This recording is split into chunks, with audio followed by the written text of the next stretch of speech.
Artists and Socioeconomic Status by Brianna Valdez. About status. Money and status play an important role in the lives of many people. Those who have it usually thrive, and those who do not will usually crave it. Money is limited in some economic areas while it flourishes in others, and it shows in the average lifestyle or education. When it comes to the arts, socioeconomic status can get you places or keep you in the same ones. Socioeconomic status plays a part in how much money is put into art, whether people decide to get into art, nepotism, and underfunding in low-income areas. Art means money. Hobbies and art. Like most hobbies, art requires money. Painting requires paint, sculpting requires clay, singing requires lessons, musicians require instruments, and the list can truly go on. Most of these items do not come cheap. Those who are in a higher tax bracket than most can afford to get into art. In a The Guardian article by Hannah Ellis Peterson, a survey study in the United Kingdom found that most middle-class people dominate the arts. As mentioned in the same article, more than 3/4 of respondents are from a middle-class background, having parents who worked in a managerial or professional job. Middle-class people are in a higher paying position, which allows them to be able to afford more than the lower class, and they can usually afford to support their children and their needs.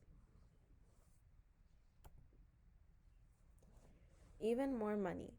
Aside from paying to participate in creating art, it costs money to even view art, such as exhibitions and shows.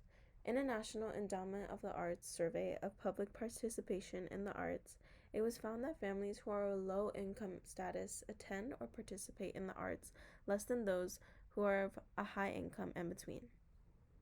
About 6.2% of families who made less than $20K in a year attended musicals, while those who made about $150K a year were at a percentage of 32.4%, showing how much more accessible art is to those who are in a higher income situation, not only because of money, but because of availability of time.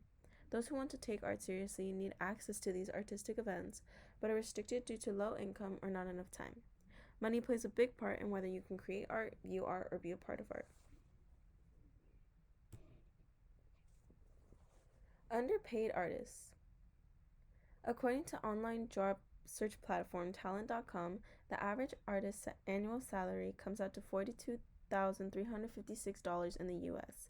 According to Smart Asset article by Jacqueline DeJohn, on average, an individual needs $96,500 for sustainable comfort in a major US city. That means that an artist's salary is less than half of what is needed to live comfortably in the US. It's hard to get a higher paying job salary when it comes to art. Does it work out? Most people who have lived in low-income areas might avoid taking the risk of following their artist dreams because they don't have something to fall back on if it doesn't work out. In a Create Equity article by Sean Lent et al., it was found that about half of artists build a safety net by majoring in another subject aside from art while in school. This gives them the option of another career just in case art doesn't work out.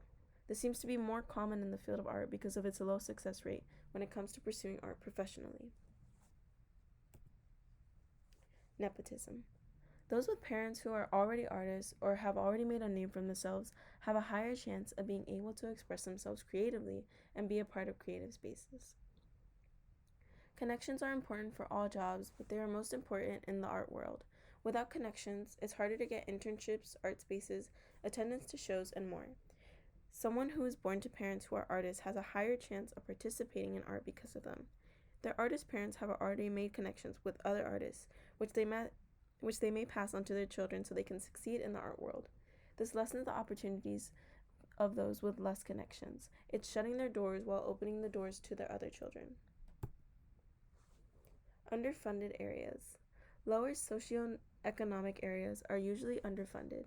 Those in lower socioeconomic areas are not as focused on the arts as they are in making enough wages to live by. According to California School News, arts education in California is plagued by a lack of funding, underprepared elementary school teachers, and inadequate facilities. The other option would be to attend an art institution, although this is plagued by another problem, which is the high cost of tuition. Art institutions themselves are hard to come by as they're limited, but are also very expensive. According to USN, the California College of the Arts tuition costs about $57,946 a year, while the average cost of tuition in California is about $47,999 a year. Most people don't make enough in a year to pay that tuition fee, especially if they come from a lower income area. Conclusion. In conclusion, money and status affect the ability of those pursuing arts to succeed in the world of art. Those who have more fortunate socioeconomic situations have the privilege of funds and participating or growing in the arts. Low socioeconomic areas are usually limited when it comes to helping those succeed and participate in the arts. These areas are usually underfunded, making it harder for those pursuing art to pursue it seriously. There is fear of not succeeding and not having something to fall back on, along with the worry of not having enough connections. Art is a beautiful thing to be able to participate in, but is also very competitive. Within art, socioeconomic status plays a part into whether one chooses to pursue this field and how they might or might not do so successfully. Works cited.